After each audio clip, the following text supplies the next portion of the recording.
Improving HR decision-making. Talk 3. Calculating risks and selling decisions. To be an effective HR professional, it is necessary to take calculated risks in a changing world of constant human interaction. It is also necessary to have good interpersonal skills. We all frequently use probabilities in our everyday lives. A man jumps in his car and his wife says, "Please take care." She thinks that the risks of getting killed in a car accident are significant, so she expresses concern. If the trip was by air or train, she may well worry even more because of the spectacular news reports concerning major accidents. But the probabilities we calculate are often not based on good evidence and are therefore all too often wrong. In fact, there is every reason to worry about car accidents, as they are statistically the most lethal.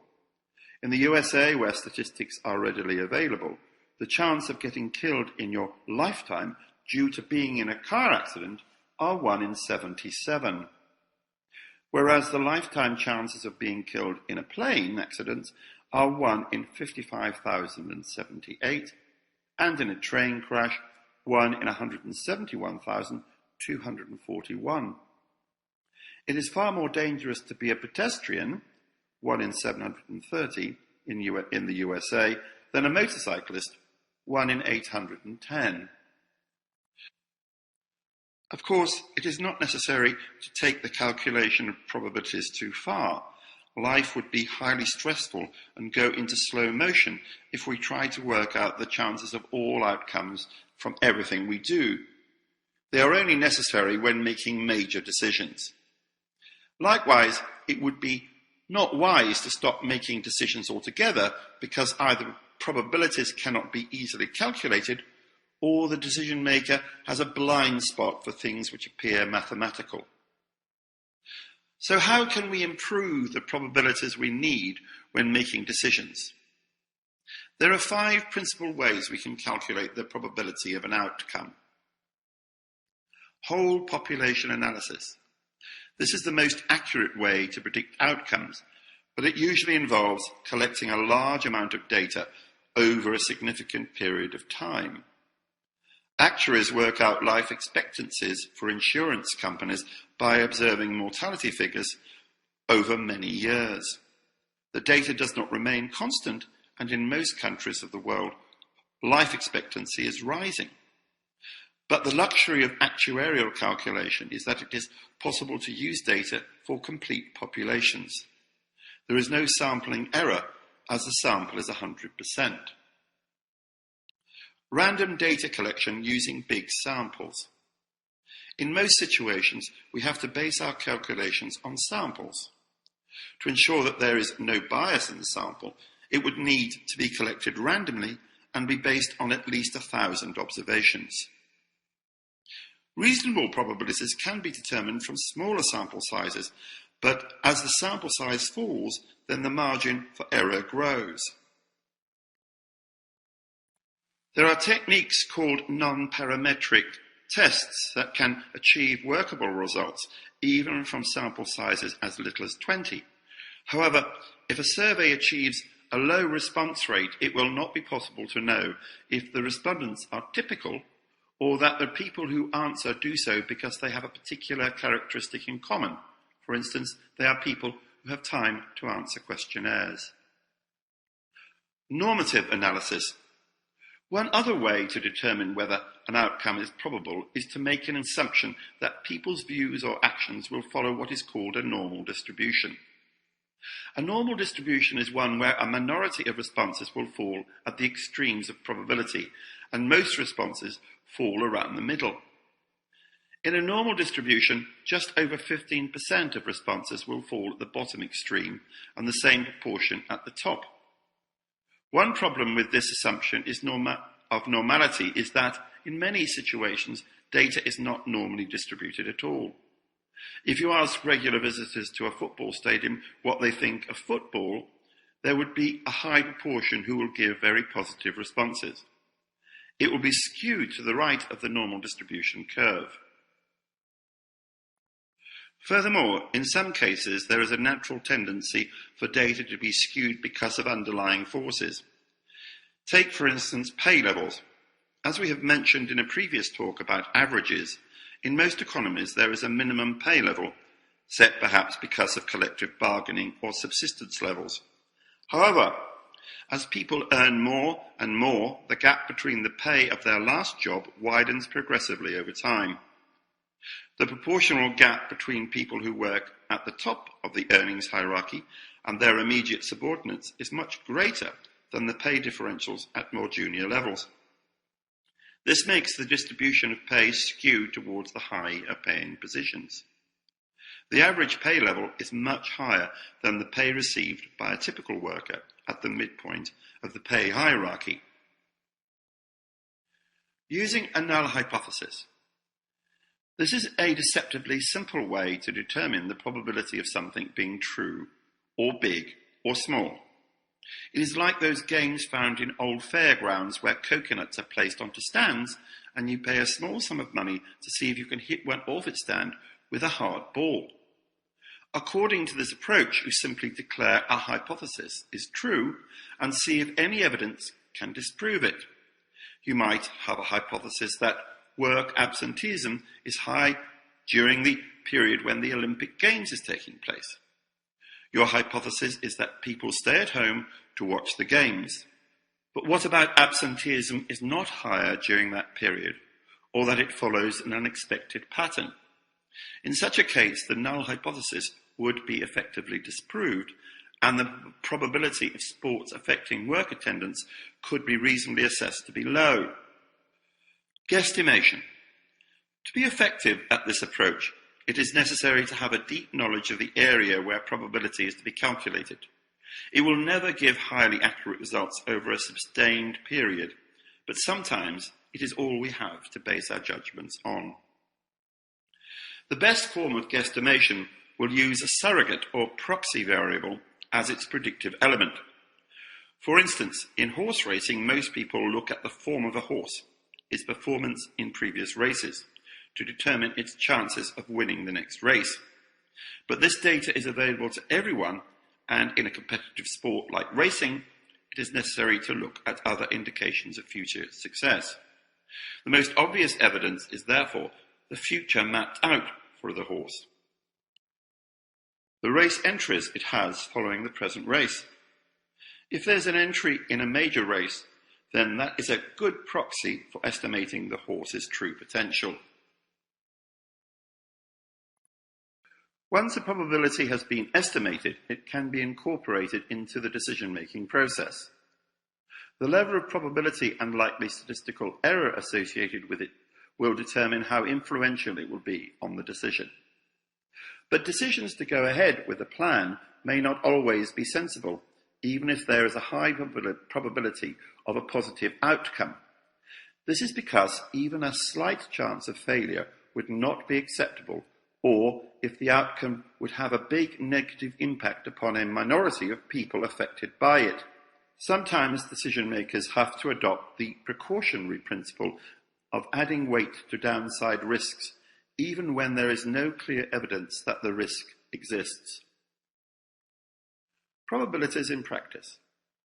So how can HR professionals use probability to improve decision making? Let me take an example from within my own previous consultancy experience.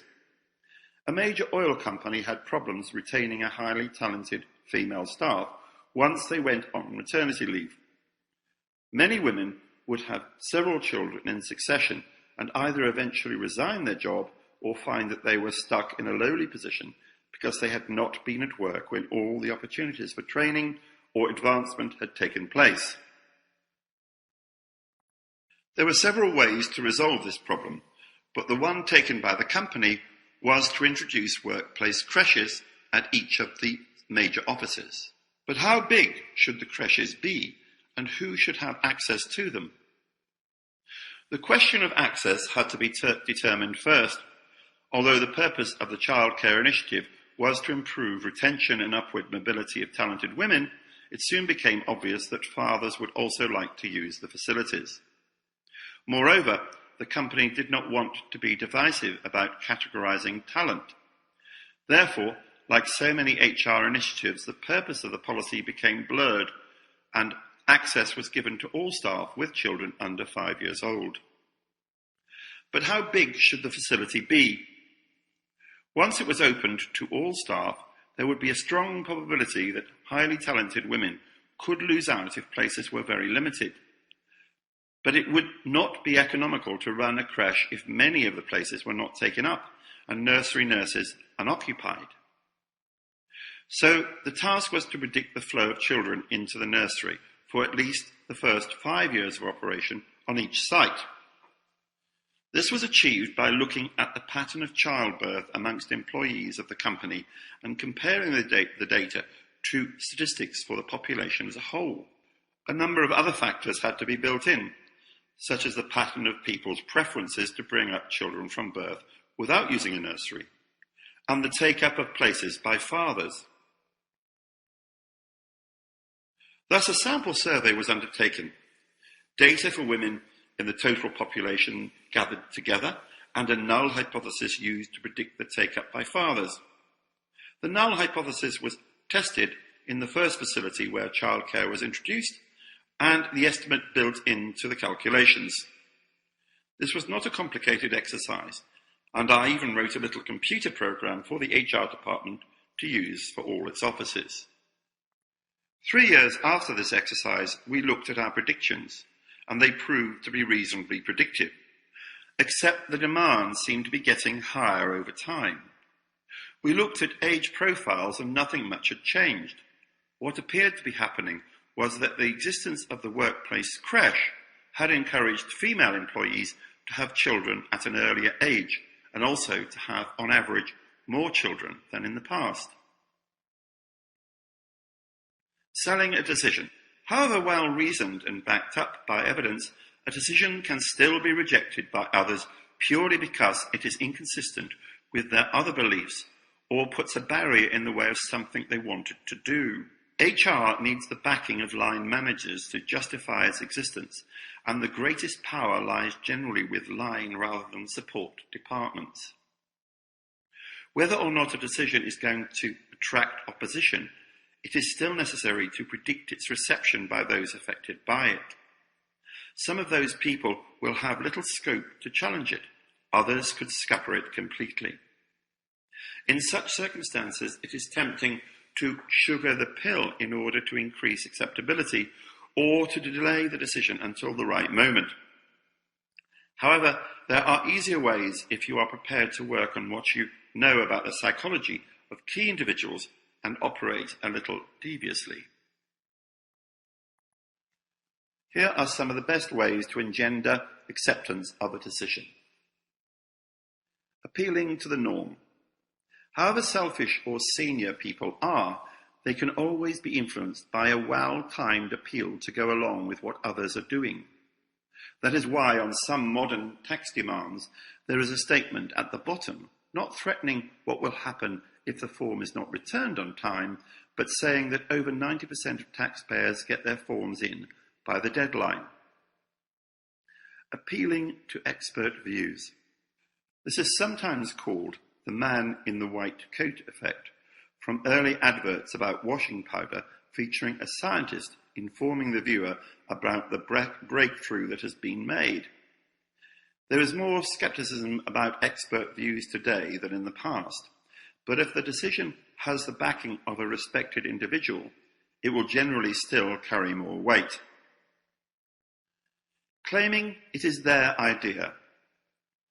This is an old trick which appeals to the vanity of those who are the principal gatekeepers to change. It works only if the gatekeepers can be fed the idea ahead of the declaration of a decision. Getting them to achieve a certain mindset may well be tricky, and there is often little time between reaching a decision and putting it into action. Conjoined outcomes. This approach takes something that is known would be welcomed by the audience and linking it back to the changes brought about by this specific decision in hand. If, for instance, it is known that many employees complain because public holidays falling at a weekend are effectively lost, then a decision to introduce 7-day working could be linked to a change in public holiday practices, giving all employees time off in compensation for holidays falling at weekends. Pleasing the boss. Persuading some work groups to go along with the decision might be achieved if they thought it might please their managers, even if the actual views of those managers were not yet known. Demonstrating significant cost savings. Everyone today has to respect bottom-line concerns in a business. Therefore, if a decision can be readily cost-justified, it can be sold to fellow managers. This may, in practice, be difficult with many HR decisions because they may be made because of employee welfare, motivational or reputational concerns. However, often such concerns can be linked to bottom-line factors, such as improved motivation being seen as improving productivity. Inflating claims. A decision may be announced initially as deliberately too extreme or in such a radical way that it shocks its audience. It is then moderated in response to audience reactions. The change is then accepted because fellow managers have had their attention drawn to the original proposal rather than the status quo. This approach can easily backfire, however, if the initial reaction is so strong that it leads to a rejection of any changes. The latent threat. Although the use of direct threats seldom persuade colleagues to accept change, because engendering fear usually only makes people cling to the status quo, there is often a case to be made for pointing out what may happen if no change takes place. It is most effective to paint a picture for the audience of a future where rigidity has led to decline, or the need for more radical changes because of the delay. Sweetening the pill. In effect, this approach is a veiled bribe to obtain acceptance. Key managers are bought off by improved budgets, support for pet projects, or just straight bonus payments in return for their acceptance of a major change. Hiding the perceived downside. One of the most devious devices that a manager can use to sell a decision or idea is to disguise alternative options, or more drastically, withhold known direct or indirect negative outcomes.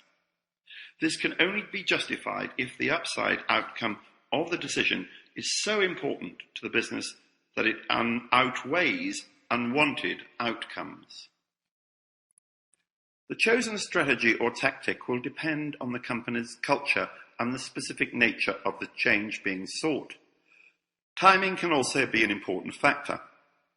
A proposed change following bad company results can have a much better chance of acceptance if the change would help to aid recovery or revive morale. In the next talk, I shall be looking at day-to-day operational decision-making and showing how important sound and objective factual information can be for getting such decisions right.